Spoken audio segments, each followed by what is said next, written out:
Picture this. The year is 1919. The world is healing from the wounds of World War I, and nations gather to sign a peace pact, the Treaty of Versailles. It's a scene of tentative hope, a moment of collective breath-holding. The world's superpowers converge in the Grand Hall of Mirrors, within the sprawling palace of Versailles. They've come together with a singular mission: to negotiate peace and chart a course that would prevent a recurrence of the devastating war that had just ended. The key players? The United States, represented by President Woodrow Wilson, with his vision of a League of Nations. France, led by Prime Minister Georges Clemenceau, eager to ensure the security of his nation. Britain, under Prime Minister David Lloyd George, caught between the desire for peace and the need to satisfy the war-weary public's demand for retribution. And of course, Germany, the defeated nation, represented by a new, fragile republic. The treaty, a thick document of more than 200 pages, outlined the terms of peace. But its most contentious points were those that dealt with Germany. The treaty placed full blame for the war on Germany and Austria-Hungary, demanding hefty reparations in the form of money and territory. Germany was to disarm, reduce its military, and give up its overseas colonies. It was a peace pact, yes, but one that seemed more like a punishment for the defeated. Germany, left with no option but to sign, did so with a heavy heart. The treaty was viewed as a dictated peace, a humiliation that bred resentment and anger in the German populace. With a hope for lasting peace, the Treaty of Versailles was signed. Little did they know this was just the calm before the storm. The ink on the treaty had barely dried when resentment started brewing in Germany. It was as if a storm was gathering on the horizon, a storm that would eventually engulf the entire world. Post-World War I, Germany found itself shouldering the blame for the war and the burdensome reparations that came with it. The Treaty of Versailles, which was supposed to be a peace pact, felt more like a punishment to the German people. The economic impact was severe. To meet the financial demands of the treaty, the German government printed more money, causing hyperinflation. A loaf of bread that cost less than a mark in 1919 was selling for billions of marks just 4 years later. But the effects of the treaty were not just economic, they were political as well. The treaty stripped Germany of its territories, its military power, and its national pride. The once mighty German Empire was reduced to a shadow of its former self. The German people felt humiliated and betrayed by their leaders who had signed the treaty, and as the economic and political situation in Germany worsened, resentment among the population grew. They felt they were being punished for a war they did not start. They felt their national pride was being trampled upon, and they were looking for someone to blame. This resentment found a voice in a man named Adolf Hitler, a former soldier who had fought in the trenches of World War I. Hitler tapped into this resentment, promising to restore Germany's pride and power. He blamed the treaty, the leaders who had signed it, and certain groups within Germany for the country's woes. And so the resentment that had been simmering beneath the surface began to rise. It was a resentment that would eventually lead to the rise of the Third Reich and the start of World War II. The seeds of a second war were sown, and they were growing in the heart of Germany. This was the tragic aftermath of the Treaty of Versailles, a peace pact that, instead of ensuring peace, sowed the seeds of another even more devastating war. As Germany licked its wounds, the rest of the world, basking in the glow of peace, turned a blind eye.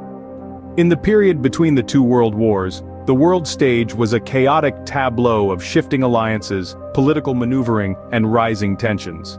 As Germany struggled under the weight of the Versailles Treaty, the rest of the world was more engrossed in their own affairs, enjoying a brief respite from the horrors of war. The Roaring Twenties were in full swing. Economic prosperity was the order of the day in countries like the United States and Britain. The joyous tunes of jazz and the flamboyant flapper culture were a stark contrast to the simmering discontent in Germany. The world, it seemed, was too busy dancing to notice the gathering storm. Meanwhile, the League of Nations, the very body established to maintain global peace, was failing in its mission. Despite being aware of Germany's growing discontent, the League was largely ineffectual in addressing it. The collective security it promised was undermined by its own members' unwillingness to commit to military action against potential aggressors.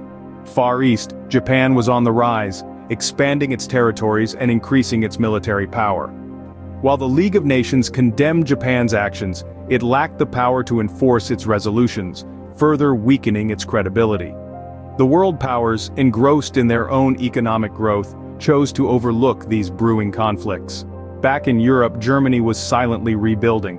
The world chose to ignore the signs: the growing militarization, the increasing influence of extremist political factions, and the blatant disregard for the Treaty of Versailles. It was as if the world was in a state of collective amnesia, forgetting the lessons of the Great War and ignoring the warning signs of another impending disaster. As a result, the seeds of World War II were allowed to germinate and grow, unchecked and unchallenged. The world, basking in the glow of an uneasy peace, was oblivious to the gathering storm. It was a period of ignorance, of denial, and of missed opportunities for intervention. The world was about to pay a heavy price for its ignorance. In the midst of chaos and resentment, a new power rose in Germany: the Third Reich. As the ashes of the Treaty of Versailles smoldered, a man named Adolf Hitler ascended to power, promising to restore Germany's pride and might. Hitler, an Austrian-born corporal who served in the German army during World War I, was not an immediate fan favorite. He was initially seen as a fringe player in the volatile post-war German political landscape. But as the economic situation worsened and resentment towards the Treaty of Versailles grew, so did Hitler's influence. The Nazi Party, led by Hitler, was adept at exploiting the German people's bitterness. They blamed the country's woes on the Versailles Treaty, the Weimar Republic, and various scapegoats, particularly Jews. Hitler promised to rip up the Treaty of Versailles, rebuild the German military, and restore Germany to its former glory. Hitler's rise to power was no accident. It was a calculated move, fueled by a perfect storm of economic hardship, national humiliation, and political instability. In 1933, Hitler became Chancellor of Germany. The following year, he declared himself Führer, or leader, marking the beginning of the Third Reich. Under Hitler's rule, Germany quickly began to defy the terms of the Treaty of Versailles. The country began rearming, introduced compulsory military service, and in 1936, remilitarized the Rhineland, a clear violation of the treaty. The world watched, but did little to stop the rise of the Third Reich. Hitler's Germany grew more audacious, annexing Austria in 1938, and invading Czechoslovakia the following year. These acts of aggression were met with appeasement and concessions from the international community, further emboldening Hitler and setting the stage for the Second World War. The stage was set for a war that would dwarf the horrors of its predecessor. As the Third Reich rose, so did the specter of another global conflict, a war that would soon engulf the world in a storm of blood and steel. The seeds sown by the Treaty of Versailles had sprouted into a deadly harvest. The world awoke to the reality of war on September 1, 1939. The relative peace that had been carefully stitched together was torn asunder in a heartbeat. World War II, the most devastating conflict in human history, had begun. And ironically, the seeds of this war were sown by a treaty meant to ensure peace, the Treaty of Versailles. To understand how we got here, we need to take a step back. The Treaty of Versailles, signed in 1919, was intended to bring lasting peace after the horrors of World War I, yet it indirectly set the stage for another global conflict. How so? The treaty imposed heavy penalties on Germany. It forced them to accept full responsibility for the war, pay enormous reparations, and drastically reduce their military. This left the German economy in shambles, and the German people feeling humiliated and resentful. In the following years, the world saw the rise of Adolf Hitler and the Nazi Party. They capitalized on this national resentment, promising to restore Germany's honor and power. Their aggressive policies and territorial ambitions went largely unchecked by the international community, which was still reeling from the Great War and in the throes of the Great Depression. And so, on that fateful day in September 1939, Germany invaded Poland. The world, caught off guard, could only watch as the dominoes started to fall. Britain and France declared war on Germany 2 days later, marking the official start of World War II. The Treaty of Versailles, crafted with the best of intentions, had instead created a perfect storm. Its harsh terms had fostered a deep-seated resentment in Germany, which was exploited by the Nazi Party to spark a conflict far more destructive than the one the treaty sought to prevent. And so, we see the tragic irony of history. The Treaty of Versailles, a pact for peace, had instead sown the seeds of a devastating World War II. The world was once again plunged into war, a war whose roots can be traced back to a peace treaty signed 2 decades earlier. Thank you for watching this video about the Treaty of Versailles. We hope you found it insightful and enlightening. If you're as fascinated by history as we are, don't forget to subscribe to our channel for more in-depth explorations into the events that have shaped our world.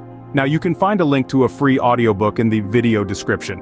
It's an engrossing read about the events leading up to World War II, offering more context and detail than we could fit into this short video. So, don't miss out on this opportunity to delve deeper into the subject. Stay tuned for more interesting videos, and don't forget to check out your gift in the description below.